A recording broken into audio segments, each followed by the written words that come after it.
Halo, Assalamualaikum warahmatullahi wabarakatuh. Perkenalkan, nama saya Indah. Saya dari Sekolah Relawan yang hari ini sedang melakukan kegiatan belanja bareng yatim dan duafa. Untuk saat ini kita sedang di Ramayana Cimone, Tangerang. Insya Allah akan membahagiakan 115 anak yatim duafa yang akan berbelanja kebutuhan Lebaran. Jadi untuk hari ini kita ada dua lokasi untuk di Jabodetabek, di sini gitu ya tepatnya, dan di Ramayana Cibinong gitu.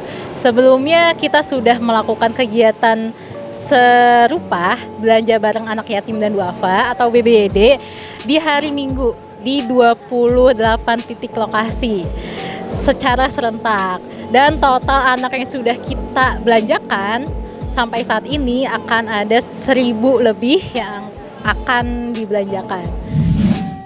Bagaimana dengan program belanja bareng yatim dan duafa atau BBYD ini dilaksanakan? Jadi untuk kegiatan ini memang kita rutin nih setiap tahun, setahun sekali di bulan puasa menjelang Idul Fitri. Dan untuk anak-anaknya sendiri memang merupakan anak-anak yatim piatu ataupun yatim piatu ataupun duafa yang memang belum pernah nih ngerasain jalan-jalan di mall, belanja di mall gitu. Jadi akan ada cerita menarik gitu ya dari anak-anak yang dia tadinya nggak bisa beli baju lebaran, akhirnya bisa beli baju lebaran. Dia yang tadinya belum naik eskalator, akhirnya bisa ngerasain naik eskalator itu seperti apa dan sejenis lah. Pokoknya nanti kita lihat aja cerita-cerita menarik yang ada dari anak-anak. Oh, untuk latar belakangnya ini sih Mas, karena kan kita melihat ya banyak anak-anak yatim, duafa gitu, yang ketika di hari lebaran gitu ya, mereka belum bisa nih ngerasain bahagianya menjelang lebaran tuh gimana sih gitu ya. Ketika anak-anak lain bisa berbelanja bareng orang tuanya gitu, beli baju baru, celana baru, pakaian baru lah, sendal baru, sepatu baru, tapi ada loh gitu anak-anak yang buat beli baju baru aja tuh susah gitu. Itu sih dari situ, oleh karena itu kita coba sebagai kakak-kakak relawan di sini gitu ya, bisa dibilang sebagai orang tua mereka juga lah gitu, untuk mendampingi mereka belanja bareng gitu kan namanya gitu sih Mas, latarnya itu gitu, karena kita juga pengen nggak cuma ngasih kita yang beli gitu terus kita kasih, tapi kita juga pengen ngasih experience juga nih ke anak-anaknya, experience gimana sih rasanya belanja di pusat perbelanjaan, rasanya memilih baju sendiri gitu atas keinginan sendiri gitu. Sejak kapan program BBYD ini dilakukan? Waduh, ini sudah keberapa ya? Ini kalau dari hitungannya Sekolah Relawan sendiri, kita sudah 10 tahun, udah 1 abad, berarti kurang lebih sudah 10 tahun, 10 kali juga gitu. Iya, 1 dekade. Apa tujuan dari program BBYD ini? Ya, jadi kalau untuk Sekolah Relawan itu memang kita adalah yayasan, lembaga sosial yang memang fokusnya di dunia sosial, terkhusus lagi di dunia edukasi kerelawanan. Jadi nggak hanya anak-anak aja nih yang kita libatin, tapi relawan-relawan juga kita libatin gitu, turut membantu membahagiakan adik-adik dalam belanja gitu. Gitu sih Mas. Berapa banyak relawan yang ikut dalam acara BBYD hari ini? Oke, hari ini gitu ya. Jadi karena ada 115 anak, hari ini total volunteer yang ikut di sini aja ada sekitar 50 lebih. 50 lebih. Kalau misalkan hitung lagi ada sekitar 55 volunteer yang ikut. Untuk di sini aja. Gitu. Adakah batasan waktu dan dana yang diberikan untuk berbelanja?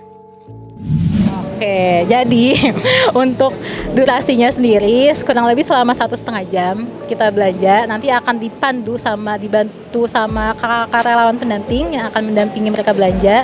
Nah untuk budgetnya sendiri memang kita dibudgetin nih gitu. Di tahun ini budgetnya itu ada sekitar 320 sampai 350 ribu gitu ya. Yang dimana gitu ya, ketika anak-anak ini nanti kita bakal dikasih tahu nih ya, budgetnya segini ya dek gitu ya, otomatis si anak itu akan berpikir dia akan beli apa aja. gitu sih. Jadi uniknya lagi bahkan ada beberapa cerita yang dimana ternyata ada anak-anak nih yang mau ikut BBYD, mereka sudah melis dulu nih keinginan yang mau mereka beli gitu. Saking apa ya. Jadi kalau misalnya kita bilang ternyata bisa loh menerapkan manajemen keuangan untuk anak-anak sejak dini gitu. Dari situ gitu sih. Jadi nanti udah dikasih tahu budgetnya dan pasti nanti akan dibantu juga sama kakak pendamping untuk menghitung mereka udah habis berapa nih dari belanjaan yang dibeli. Adakah cerita unik di balik kegiatan BBYD ini? Selain memanage keuangan, bisa juga gimana sih caranya si adik-adik ini tahu skala prioritas yang mereka butuhkan gitu ya. Bisa jadi gitu ya. Bahkan di sini pun ada peran yang sangat besar dari kakak-kakak relawan pendamping gitu ya untuk membantu mana sih yang lebih prioritas, mana sih yang sebenarnya mereka butuhkan gitu ya. Itu sih Mas. Jadi itu kenapa gitu ya. Di sini kita selalu menekankan nih untuk kakak-kakak relawan, tolong selalu ditanya kenapa mereka mau beli itu gitu. Kayak tolong dibantu pertimbangkan ke anaknya. Mana yang sekiranya butuh, mana sekiranya hanya sekedar keinginan. Gitu. Yang kedua gitu ya. Ternyata banyak juga nih Mas anak-anak yang mereka itu belanja ternyata bukan buat keinginan mereka sendiri, bukan buat kebutuhan mereka sendiri. Ada beberapa yang mereka belanja untuk kakaknya gitu. Jadi kamu beli ini buat siapa? Ini buat kakak aku. Kamu nggak beli? Iya nggak apa-apa, kakak aku aja. Soalnya kakak aku yang udah bantu ibu. Gitu. Ada cerita-cerita seperti itu. Jadi kayak ya banyak lah ya, dari mulai manage keuangan, menentukan skala prioritas dan empati si anaknya itu sendiri sih untuk keluarga terdekatnya. Di luar kita membantu orang lain, kita juga ngajak nih semua orang buat ikut kebaikan dalam kontribusi apapun.